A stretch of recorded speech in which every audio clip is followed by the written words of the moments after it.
Assalamualaikum warahmatullahi wabarakatuh.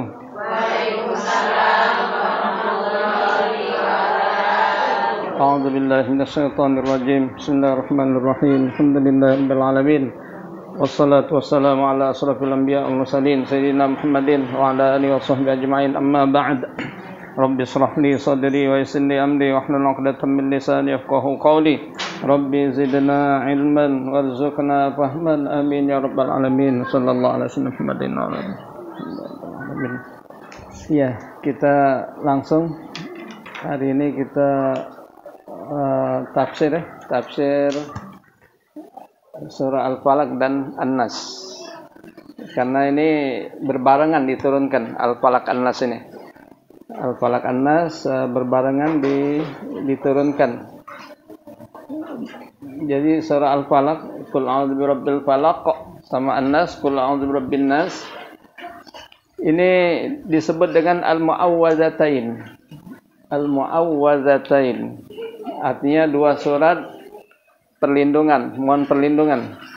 Dua surat mohon perlindungan. Dua surat mohon perlindungan.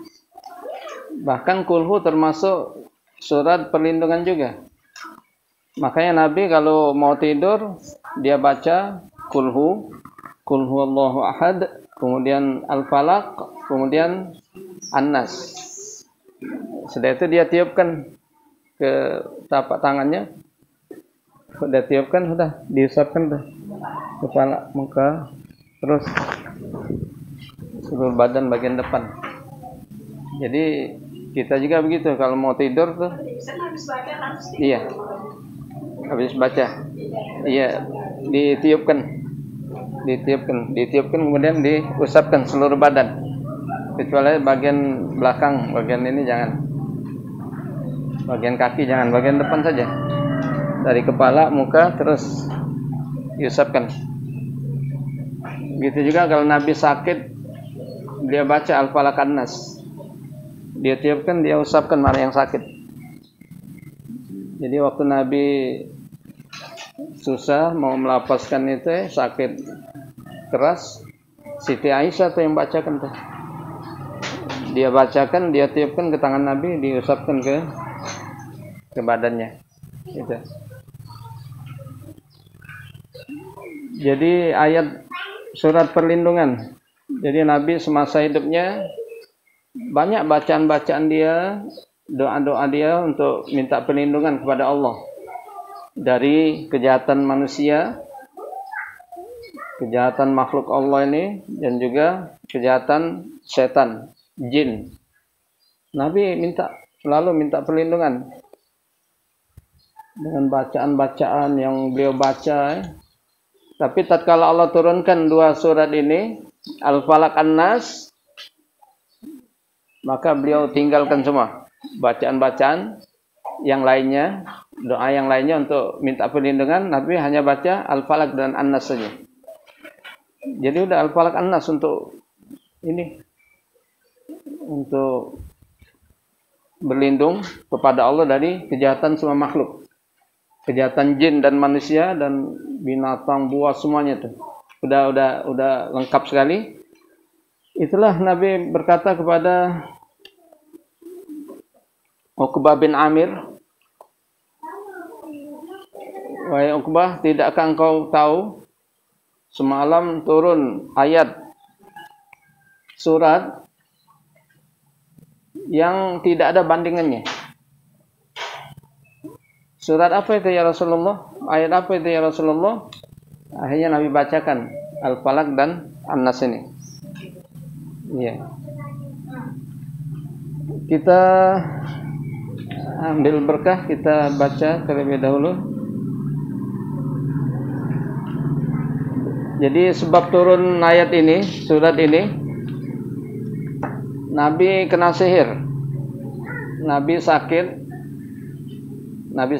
kemudian dua malaikat datang, malaikat Jibril dan Mikail. Malaikat Jibril duduk di atas kepala Nabi, yang satunya lagi di kaki Nabi itu. Kemudian malaikat Jibril bertanya kepada Mikail, kenapa saudara kita ini dia sakit? Sakit apa? Dia kena sihir. Siapa yang menyihirnya? Yang menyihirnya adalah seorang Yahudi yang bernama Labid bin Al-Asam. Labid bin Al-Asam atau Labid bin Al-Asam. Kemudian di mana dia letakkan benda sihirnya? Dikatakan oleh malaikat yang satunya lagi, dia taruh benda sihirnya di satu sumur yang bernama sumur Zarwan. Nah, akhirnya diperiksa di sana, Nabi perintahkan sahabatnya itu mencari benda sihir yang ditaruh oleh Labid bin Al-Asam ini, orang Yahudi yang menyihir Nabi. Diambil bendanya dari sumur tersebut, dikeluarkan, ternyata ada 12 tali simpul ikatan. Di situ ada bekas rambut Nabi dan bekas sisir Nabi. Ada di ikatan itu kan. Akhirnya setelah diambil, dikeluarkan, dibakar. Juga dikatakan Allah turunkan dua surat ini. Hanya Nabi baca, setiap kali baca satu ayat, terlepas ikatannya itu. Satu ikatan sihir hilang. Kedua, akhirnya semuanya hilang, musnah semuanya, Nabi sembuh total. Labid bin Al-Asam yang menyihir Nabi. Akhirnya sahabat minta kepada Nabi untuk dihukum, hukum yang berat orang Labid ini, tapi Nabi maafkan. Saya sudah disembuhkan Allah dan saya tidak akan menyebarkan ini kebencian kejahatan dibalas dengan kejahatan lagi, dan Nabi maafkan. Turun ayat dua surat ini. Kita baca, kita ambil berkah, karena dalam hadis Nabi dikatakan siapa yang berkumpul kemudian dia membaca Al-Quran, kemudian mempelajarinya satu sama lain, mentelaahnya, maka Allah akan turunkan ketenangan. Allah akan dicucuri rahmatnya, kemudian malaikat menaungi sambil mendoakan mereka. Kemudian Allah sebut nama mereka satu persatu di hadapan malaikat sana, di hadapan para malaikat. Si fulan, hadir. Allah sebut.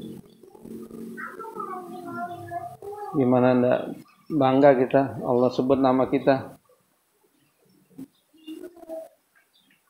Presiden aja kalau nyebut nama kita yang dimuliakan, yang terhormat, misalnya kan.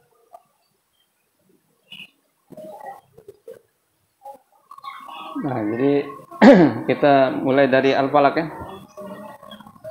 A'udzu billahi minasy syaithanir rajim.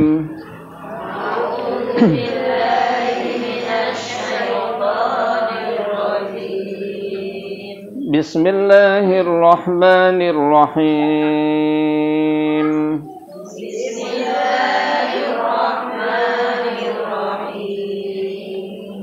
Qul a'udzu birabbil falaq.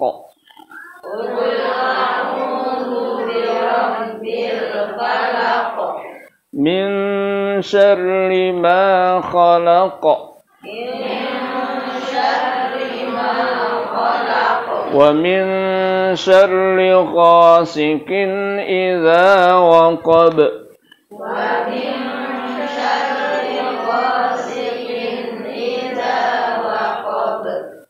wa min syarrin naffasati fil 'uqad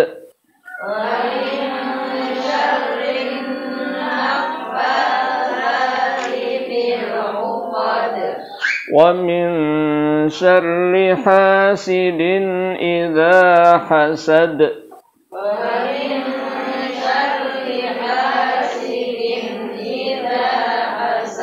Bismillahirrahmanirrahim.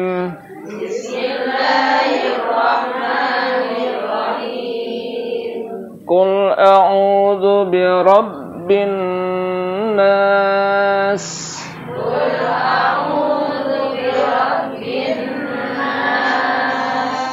Malikin nas. Ilahin nas. Min syarril waswasil khannas.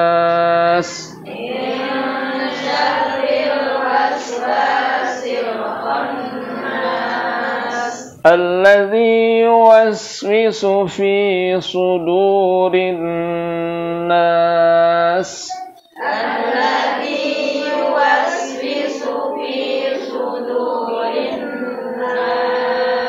Minal jinnati wan nas.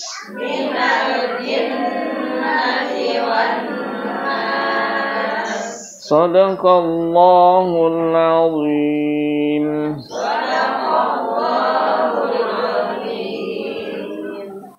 Qul a'udzu birabbil falaq. Apa hukumnya? Falaq.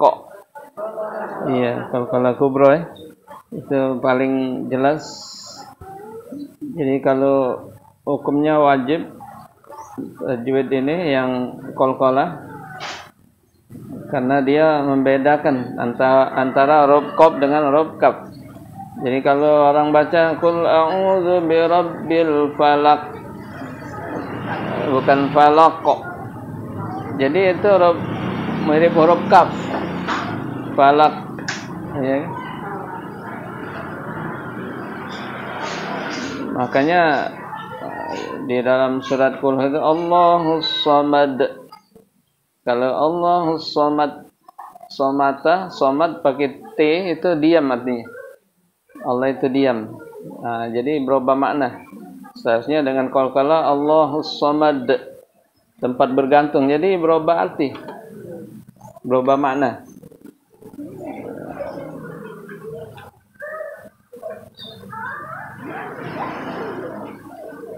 A'udzu zazi itu jangan lupa dilatih yang masih membaca dengan a'udzu zazi itu seperti huruf zai perlu latihan. Kemudian huruf sin malikin nas ilahin nas berjalan ya suara hamas. Iya, mengalir. Seperti sasa. Iya. Alladzi yuwaswisu fi sudurin nas. Itu kan berjalan seperti itu huruf sin. Iya. Jadi sangat pentingnya surat ini Nabi tidak pernah tinggalkan. Setiap habis sholat baca ini. Setiap habis sholat kita baca. Jadi setiap habis sholat jangan lupa baca Al-Falaq An-Nas Kulhu, terutama habis maghrib dan habis subuh ya. Ayat kursi juga penting sekali itu ayat kursi. Siapa yang membaca ayat kursi setiap habis sholat fardu maka jaminannya surga. Ayat kursi, iya. Jangan tinggalkan tuh. Iya, habis semua ini, semua ini, iya. Bukan berarti habis johor asar imam ndak ada suara wiridnya, kemudian berarti itu ndak ada wirid, tetap baca itu, baca.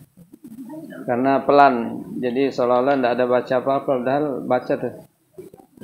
Iya. Kemudian siap habis sholat, terutama maghrib, habis maghrib sama habis subuh jangan sampai tinggal itu Allahumma ajirni minan nar. Allahumma ajirni, kalau Allahumma ajirna kami artinya kan ya Allah lindungi kami minan nar. Allahumma ajirni minan nar, ya Allah lindungi aku dari api neraka 7 kali. Jadi setiap habis sholat 7 kali, terutama habis maghrib sama habis subuh. Jadi siapa yang habis maghrib sama habis subuh baca Allahumma ajirni minan nar 7 kali sebelum dia ngobrol, sebelum dia berpindah kiblat, maka Allah akan jauhkan dia dari neraka. Allahumma ajirni minan nar.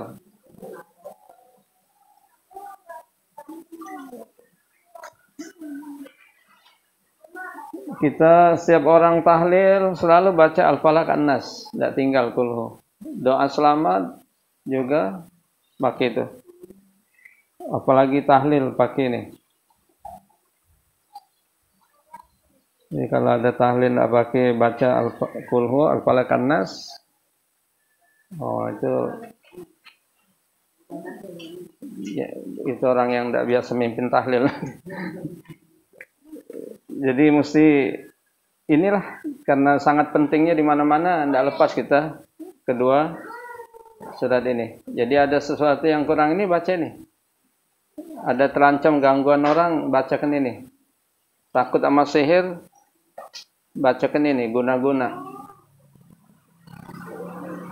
Takut sama tuyul, bacakan ini. Insya Allah aman. Duitnya aman insya Allah tuh. Iya, jadi sihir itu memang ada. Wajib beriman tuh. Beriman adanya sihir ya. Misalnya di Quran dikatakan sejak zaman Nabi Sulaiman dulu tuh. Sihir. Setan. Jadi guna-guna itu kan. Nah itulah hikmahnya Nabi kena sihir oleh Yahudi ini, Labid bin Asam. Nah hikmahnya akhirnya Allah turunkan 2 surat ini. Jadi hikmahnya begitu kan. Dan kalau orang ada, kadang-kadang orang yang parah benar ya kena sihir itu mungkin dia senjatanya betul-betul ini. Dia kurang ngamalin 2 surat ini ya. Nah yang rajin ngamalin ini insya Allah walaupun kena sedikit aja, tidak sampai parah. Seperti Nabi ya, Nabi kena tidak sampai parah. Tidak sampai parah, cuma demam meriang saja tuh. Tidak sampai jadi hilang ingatan misalnya kan. Nah itu. Jadi sekalipun kena ringan saja. Dan dia untung dapat pahala tuh. Dapat pahala dengan dia kena ini. Kalau misalnya orang meninggal pun kena sihir, mati syahid. Ahli surga tuh. Nah yang menyihirnya itu yang berbuat resikonya dia keluar dari Islam, kafir, mati, naudzubillah tuh. Dalam keadaan seperti itu masih mengamalkan sihir, tidak tobat dari dosa sihir, main guna-guna, percaya kepada peramal, itu dosa yang tidak bisa diampuni. Dosa syirik menyekutukan Allah SWT. Jadi artinya dosa yang tidak bisa diampuni selamanya di neraka. Tidak ada batas ujungnya tuh. Iya.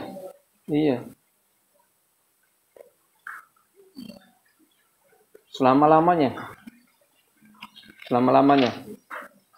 Jadi makanya harga iman ini luar biasa. Wajib kita syukur itu. Nikmat iman dan Islam ini. Coba kalau jadi orang-orang, banyak orang-orang Eropa, orang Cina di sana di luar negeri itu yang tidak dapat hidayah, bagaimana kalau mereka mati itu?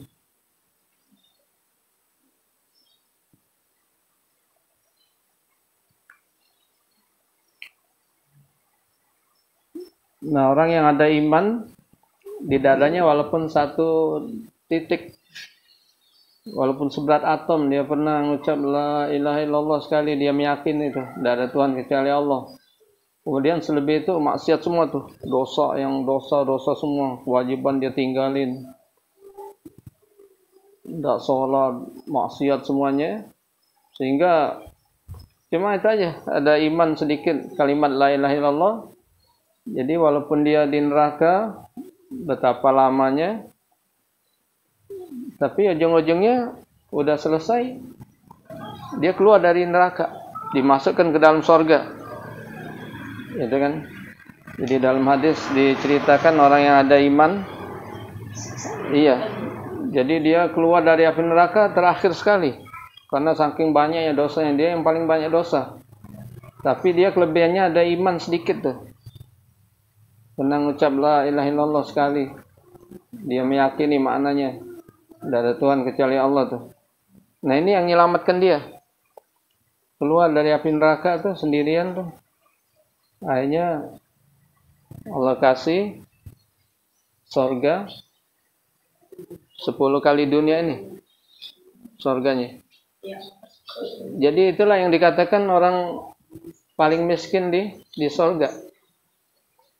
10 kali dunia. Kita di sini kalau punya 10 kontrakan sudah termasuk orang kaya di Parakan. 10 kontrakan, apalagi 20 pintu, 30 pintu. Iya. Jadi itulah orang paling miskin di akhirat. Jadi Allah hargai iman luar biasa. Satu titik iman Allah hargai 10 kali dunia.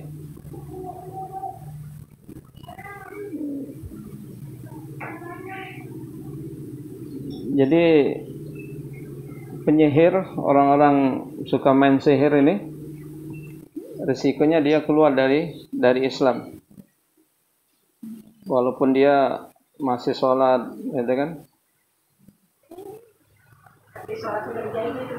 Iya.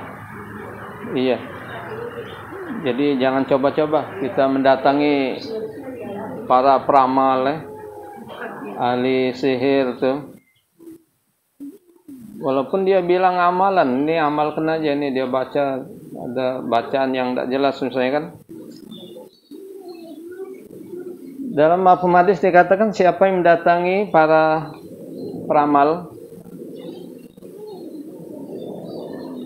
peramal, dia datang, dia bertanya, kemudian dia mempercayai apa yang dikatakan peramal tadi, apa yang dia katakan akan terjadi begini, engkau kalau akan terjadi besok, bulan depan kau begini, tapi kalau ini tidak jadi, dia kasih apa misalnya kan. Artinya dia mempercayai apa yang dikatakan para peramal. Dalam hadis risikonya faqad kafaru bima unzila ala Muhammad. Orang ini yang datang bertanya kepada para peramal, dia mempercayai apa yang diramalkan dia untuk masa yang ke depan. Dia percaya, maka hukumnya dia kafir kepada apa yang diturunkan Allah kepada Nabi Muhammad. Kafir. Apa yang diturunkan Allah kepada Nabi? Al-Quran. Nah, Al-Quran berkata la ya'lamul ghaiba illallah. La ya'lamul ghaiba illallah. Tidak ada yang mengetahui yang gaib yang akan terjadi kecuali Allah. Nah, sementara dia mengakui, ini si fulan ini, orang pintar ini, dukun ini, dia tahu, dia meyakini selain Allah ada yang tahu kejadian yang gaib yang akan terjadi. Maka dia kafir kepada apa yang diturunkan kepada Nabi. Yang diturunkan kepada Nabi adalah Al-Quran. Nah, Al-Quran berkata begitu. Tidak ada yang tahu yang gaib kecuali hanya Allah. Jadi dia bertentangan dengan Al-Quran. Al-Quran mengatakan seperti itu, dia meyakini ada selain Allah yang mengetahui. Maka dia kafir kepada Al-Quran. Kafir kepada Al-Quran, kafir kepada Allah, kafir kepada malaikat, semuanya. Keluar dari Islam, kalau dia mati tidak taubat, masuk neraka selama-lamanya. Itu. Nah, jadi risikonya berat. Jadi yang kita ini yang kena sihir enggak usah kecil hati, dia untung. Di akhirat kalau dia mati pun sampai mati syahid. Nah, nanti di akhirat nanti begitu juga tuh. Dosa dia kasihkan kepada yang berbuat jahat, yang menzaliminya, yang menyihirinya tuh. Dosa-dosanya dikasihkan semua sama dia, pahalanya diambil. Iya. Tapi Pak, kalau itu ada orang yang berobat tuh ngambilnya dari ayat Al-Quran juga, tapi itu udah gimana? Ngambil apa? Ngambil dari ayat ini itu bisa ngobatin orang. Oh iya, kalau ini memang Al-Quran, tidak masalah, tidak masalah. Iya, kalau selain Al-Quran tuh bacaan apa-apa yang tidak jelas tuh, itu kadang-kadang manggil jin, manggil setan tuh. Kalau Al-Quran memang ada perintahnya Quran. Kita Quran ini Quran wa nunazzilu minal Qur'ani ma huwa shifa. Gitu kan? Kami turunkan Al-Quran ini sebagai syifa, pengobatan ya, obat. Cuma kadang-kadang orang kurang yakin. Kurang yakin. Allah jadikan obat. Dia lebih yakin kepada dokter. Dia lebih yakin kepada vitamin ini untuk ini. Iya. Nah, kalau dia meyakini obat itu yang menyembuhkan, vitamin itu yang menyembuhkan, itu syirik juga tuh. Syirik tuh. Makanya kalau kita ini supaya hati kita jangan melenceng, itu engkau ngabas apa pernah ngajarkan. Jadi kalau kita sakit makan obat, baca ini supaya kita supaya kita jangan bergantung kepada obat, kepada makhluk. Dia bilang apa? Ad-dawa biyadin nas wasyifa biyadillah. Jadi dulu dia waktu masa muda itu suka belajar sama Habib di Palembang itu. Nah, dia ngajarin seperti itu. Makan obat, baca ad-dawa biyadillah. Ad-dawa biyadin nas. Wasyifa biyadillah. Obat di tangan manusia, artinya ad-dawa biyadin nas. Obat di tangan manusia. Wasyifa biyadillah, dan kesembuhan di tangan Allah. Jadi kita usaha ikhtiar, tapi yang menyembuhkan Allah, bukan obat ini. Gitu kan? Seperti kita baca bismillahi, thiqatan billahi, wa tawakkulan alaih. Itu memang enggak ini apa, hadisnya enggak ketemu. Tapi itu bacaan ini. Tapi itu bacaan ulama-ulama yang isinya pengalaman tuh, testimoni. Jadi bukan berarti ini tidak ada hadisnya lantas tidak boleh, haram. Itu bacanya sesuai dengan Quran, dengan hadis, dengan doa-doa Nabi kan. Bismillahirrahmanirrahim, dengan nama Allah, berpegang teguh, percaya sepenuhnya kepada Allah, wa tawakkulan alaih, dan bersandar diri kepada Allah tuh, dari apa-apa yang memudaratkan tuh. Itu bacaan itu apabila kita ragu-ragu kita ragu-ragu mau makan ini, jadi boleh bacaan seperti itu.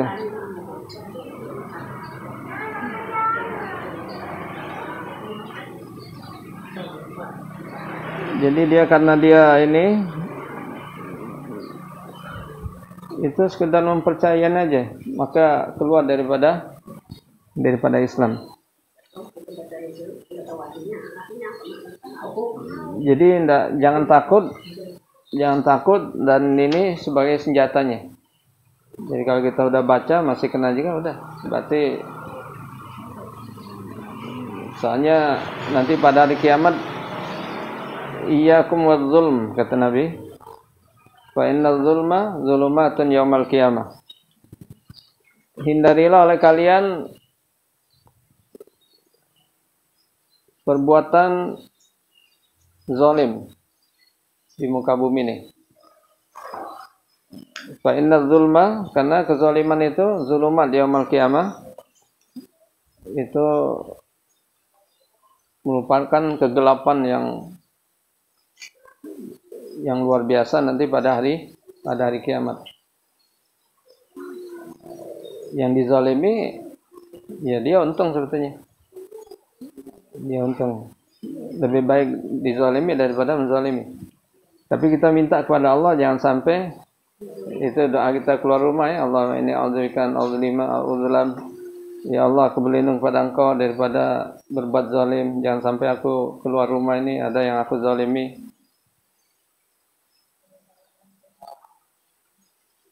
Ataupun aku dizalimi. Kita minta supaya jangan dizalimi juga tuh. Soalnya tidak enak, takutnya kita emosi kan. Kecuali kalau sabar tuh. Memang enak nanti kita sebagai tabungan amal kita. Tapi minta jangan.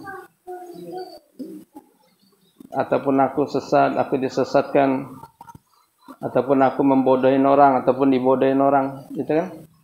Doanya keluar rumah, Allahumma inni a'udzubika an adilla udhal, au azilla uzal, au azlima uzlam, au ajala au yujhal alai.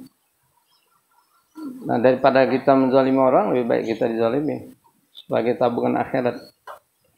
Jadi orang-orang yang beriman takut banget berbuat zalim tuh. Nyakitin orangnya, cuma nyubit aja tuh takut banget. Dia minta dihalalkan tuh. Kalau yang dicobit itu dia minta ganti rugi 1 miliar pun sampai dia redain, dia sanggup bayar. Nah inilah orang-orang yang keterlaluan berbuat zalim. Entahlah dia beriman apa tidak, akan adanya hari pembalasan, dan itu mendatangkan sesuatu yang luar biasa tuh. Makanya sekarang ini orang sanggup tuh main bunuh, main apa ya,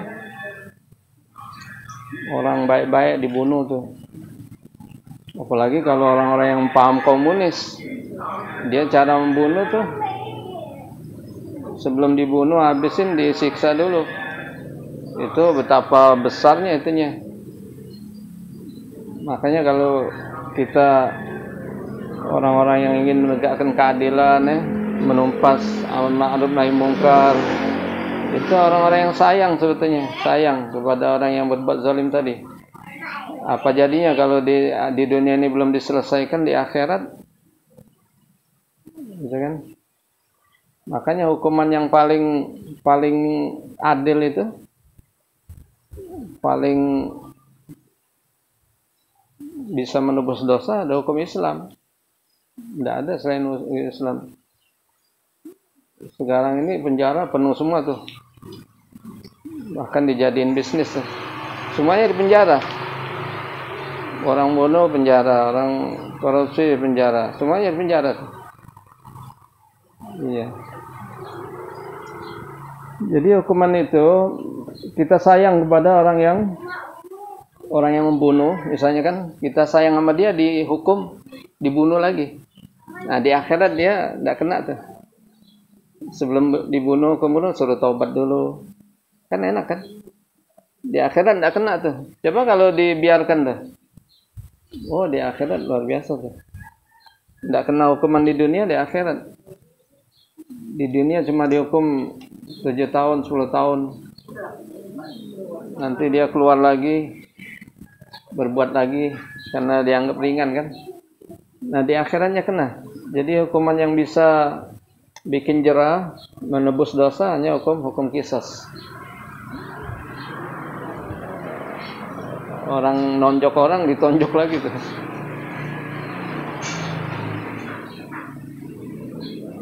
Matain gigi orang dipatain lagi giginya. Dia menghilangkan nyawa orang, membunuh, disaksikan tuh.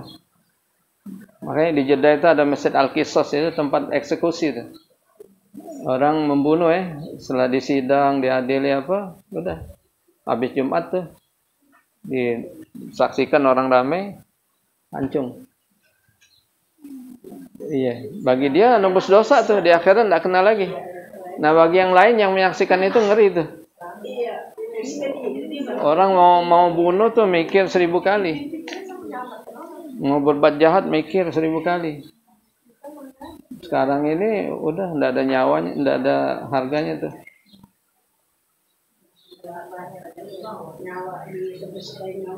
Di berita berapa banyak tuh. Bahkan yang jadi sasaran imam masjid, ustadz tuh banyak tuh. Kejadian di mana-mana ya. Setelah di sidang apa dia ini orang gila ternyata.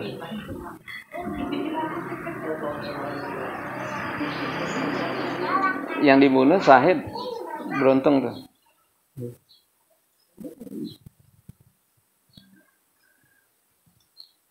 Jadi perbanyaklah baca ini Al-Falaq An-Nas untuk perlindungan dari kejahatan semua makhluk. Kejahatan binatang buas ini apa corona segala macam ya. Baca nih, niatkan supaya Allah lindungi itu. Nah, kalau kita itu tadi, kalau kita sudah usaha, sudah doa, kena berarti sudah. Berarti Allah akan memberi dia hadiah syahid ataupun pahala. Kita ikhtiar, kita sudah ini. Iya, sudah usaha.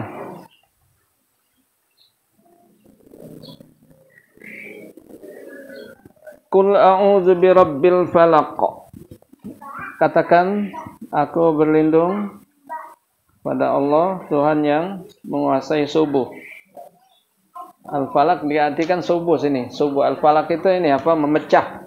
Jadi dari tadinya gelap gulita timbul terang, itu perubahan itu. Atas kuasa Allah SWT.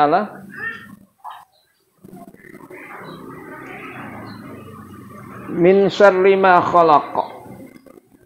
Dari kejahatan makhluk yang Allah ciptakan. Kejahatan makhluk. Makhluk apa aja? Manusia, jin, binatang kan. Wa min syarri ghasikin idza waqab, dan dari kejahatan malam apabila telah masuk kegelapannya yang sangat gelap. Habis maghrib, habis isya makin malam makin gelap. Jadi kejahatan malam. Karena malam ini sumber kejahatan di malam hari. Orang-orang maksiat di malam hari. Orang mencuri operasinya di malam hari. Setan-setan jin berkeliaran di malam hari. Makanya kita diperintahkan kalau mau maghrib itu suruh tutup jendela-jendela. Itu anak-anak suruh pulang sebelum maghrib. Iya. Zaman dulu kita waktu kecil dulu kalau main sebelum maghrib diteriakin tuh. Dicari sama ibu kita, dicari sama bapak tuh. Pulang nak. Itu mandi. Sore hari. Jadi disuruh anak-anak pulang ke rumah, terutama anak-anak kecil ya.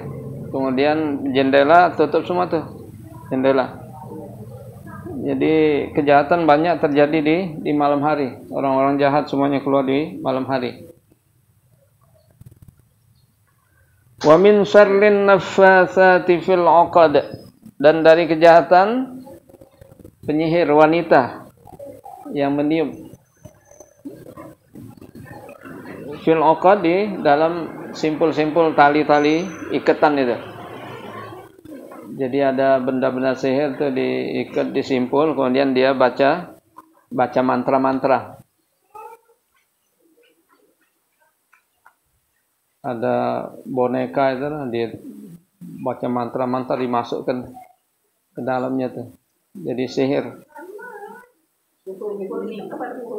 Iya.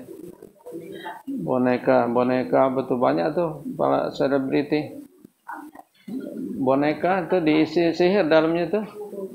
Jadi dia ada boneka itu merasa tenang, merasa ini rezekinya nambah.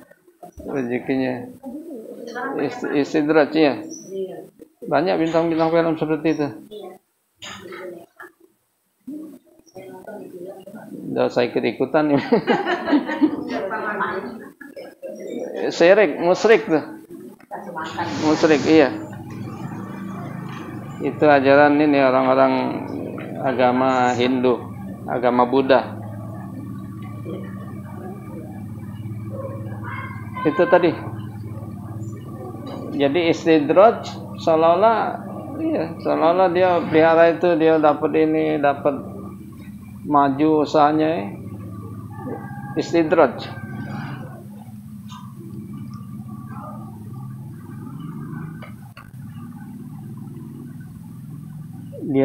Dia bacakan mantra-mantra tuh, dimasukkan jin ke dalam itu, ke dalam boneka itu.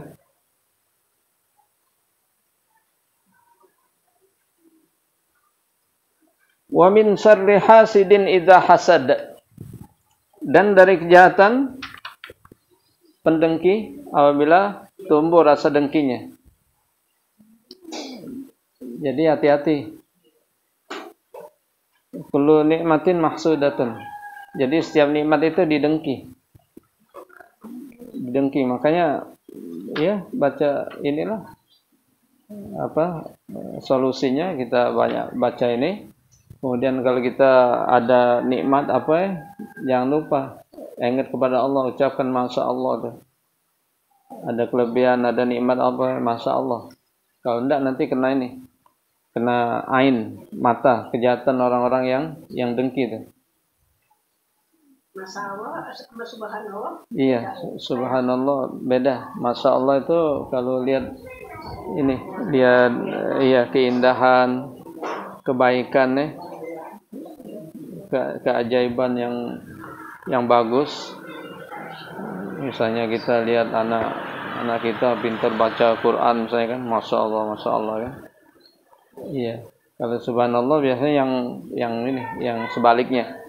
Kita baca subhanallah tuh. Subhanallah. Maha suci Allah.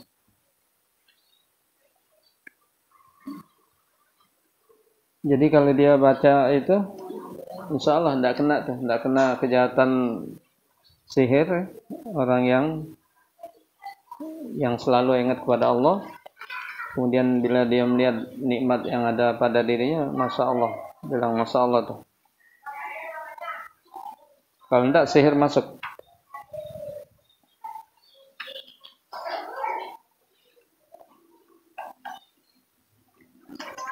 Kemudian sudah jam 3. Iya, An-Nas sedikit lagi ya. Kemudian qul a'udzu birabbin nas. Katakan aku berlindung kepada Tuhannya manusia. Yang menjadikan manusia, yang mengatur rezeki manusia. Itu Rabbun Nas. Malikin Nas, raja manusia yang menguasai manusia. Ilahin nas, dan yang sembahan manusia. Jadi Allah sebut sifat-sifatnya, ini sifat utamanya rububiyah, uluhiyah, mulkiyah. Jadi tauhid rububiyah, Rabbin nas ini artinya kita meyakini semuanya ciptaan Allah. Allah yang mengatur segalanya tuh.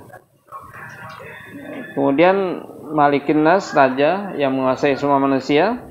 Kemudian Ilahin Nas, sembahan manusia. Jadi inilah Allah yang seperti ini sifatnya, maka dia wajib disembah. Jadi itulah betapa Allah murkanya, Allah yang menjadikan segalanya. Kalau kita lihat alam luar biasa tuh. Matahari yang berapa ribu kali bumi kita ini besarnya dibandingkan bintang yang lebih besar lagi, kecil. Tidak ada ininya tuh. Bintang-bintang di langit tidak ada yang mengetahui jumlahnya kecuali Allah SWT. Kekuasaan Allah sangat luar biasa. Apabila ingin sesuatu, cukup kun fayakun, jadi maka jadilah. yang menjadikan manusia yang tadinya tidak ada dikasih kehidupan, kasih nikmat, tiba-tiba mereka menyembah selain Allah. Makanya Allah pada hari kiamat itu luar biasa. Nabi-nabi semuanya memikirkan, karena hari ini Allah tidak pernah semurka hari ini. Makanya semuanya nafsi-nafsi para nabi. Tidak ada yang sanggup. Adapun kehidupan yang sekarang ini, inilah sifat Allah yang sabur. Sabur itu maha penyabar. Jadi orang-orang yang tidak menyembah Allah, yang Allah ciptakan mereka, nah itu sifat Allah sabur. Didiamkan aja, biarkan dah. Tapi bukan berarti Allah reda. Nah, nanti setelah mati baru siksaan Allah yang maha dahsyatnya itu, yang akan menimpa orang-orang kafir, orang-orang yang tidak turut perintah Allah. Ilahin nas, sembahan manusia, min syarril waswasil khannas, dari kejahatan al-waswas, setan. Setan bisikan itu setan maksudnya. Al-khannas yang sifatnya al-khannas itu yang suka hilang-hilangan. Suka hilang-hilangan. Hilang nongol, hilang nimbul, hilang muncul lagi. Nah, itu khannas. Kenapa? Karena dia bila orang ingat Allah, dia langsung hilang. Lupa, datang lagi. Dia tancapkan lagi itu belalainya ke dada kita, hati kita, dia bisiki segala macam ini. Hati kita paham betul ajakan setan itu. Ingat Allah, langsung hilang. Lupa, langsung datang lagi. Ada azan, Allahu Akbar, pergi semua tuh, menghilang. Waktu dia diam, selesai, datang lagi. Jadi cepat sekali pergi dan datangnya itu. Itulah al-khannas. Iya, al-khannas. Alladzi yuwaswisu fi sudurin nas, yang membisikkan ke dalam dada manusia. Minal jinnati wan nas. Dan kejahatan setan ini ada dua golongan setan, dari bangsa jin dan bangsa manusia. Yang paling berat menghadapi godaan dari bangsa manusia. Kalau bangsa halus jin, kita bacakan ayat kursi, dia pergi. Tapi kalau dari teman kita sendiri, dari golongan manusia, kita bacakan ayat kursi, dia bacakan lagi ayat, dia bacakan lagi Yasin. Nggak mempan. Nah, ini yang paling berat. Jadi al-falaq kita nyebut sifat Allah hanya satu saja, Tuhan yang menguasai subuh. Tapi minta perlindungan dari kejahatan makhluknya, malam apabila sudah datang waktu gelapnya. Kemudian dari kejahatan sihir, penyihir, dan dari kejahatan orang-orang yang dengki. Jadi nyebut sifat Allah hanya satu saja. Nah, tapi yang An-Nas, kita nyebut sifat Allah banyak sekali, 4 kali. Minta perlindungannya hanya satu aja, dari godaan manusia, jin dan manusia. Karena ini yang paling bahaya ini nih, godaan jin dan manusia yang menggoda manusia untuk berbuat jahat. Nah, yang menggoda ini dari bangsa halus, bangsa jin dan bangsa manusia. Makanya ini menyebut sifat Allah 4 kali tuh. Qul a'udzu binnas, aku berlindung kepada Tuhannya manusia, raja manusia, sembahan manusia, gitu kan? Baru min syarril waswas, dari kejahatan bisikan setan. Kejahatan bisikan setan, dan setan itu 2 macam, dari bangsa jin dan bangsa manusia. Makanya cerita itu, orang jahat di zaman Nabi, Umar bin Wahab, dia disebut setan setan Quraisy. Iya, setannya Quraisy. Iya. Ya udah selesai. Ya mudah-mudahan Allah di kita nantiasa beri hidayah kepada kita dengan berkat Al-Quran ini. Allah mudahkan segala urusan kita dengan berkat Quran ini. Allah sampaikan tujuan kita yang baik dengan berkat Quran ini. Terakhirnya kita baca sama-sama. Iya. Enggak lihat enggak apa-apa, udah hafal kan? Iya. Iya. Iya, kita baca Al-Falaq dulu kemudian An-Nas. A'udzu billahi minasy syaithanir rajim. Bismillahirrahmanirrahim. Qul a'udzu birabbil falaq min syarri ma khalaq. ومن شر غاسق إذا وقب ومن شر النفاثات في العقد ومن شر حاسد إذا حسد بسم الله الرحمن الرحيم قل أعوذ برب الناس ملك الناس إله الناس من شر الوسواس الخناس الذي يوسوس في صدور الناس من الجنة والناس صدق الله العظيم. أعوذ بالله من الشيطان الرجيم. بسم الله الرحمن الرحيم. الحمد لله رب العالمين. اللهم صل على سيدنا محمد وعلى آله وصحبه أجمعين. اللهم انفعنا بما علمتنا وعلمنا ما ينفعنا وارزقنا علوما تنفعنا. اللهم ارحمنا بالقرآن واجعل لنا إماما ونورا وهدى ورحمة. اللهم ذكرنا منه ما نسينا وعلمنا منه ما جهلنا وارزقنا تلاوته آناء الليل وأطراف النهار واجعله لنا حجة يا رب العالمين. وصلى الله على سيدنا محمد وعلى آله وصحبه وسلم. الحمد لله رب العالمين. والسلام عليكم ورحمة الله وبركاته. سبحانك اللهم وتحياتك لا أنت أستغفرك وأتوب إليك.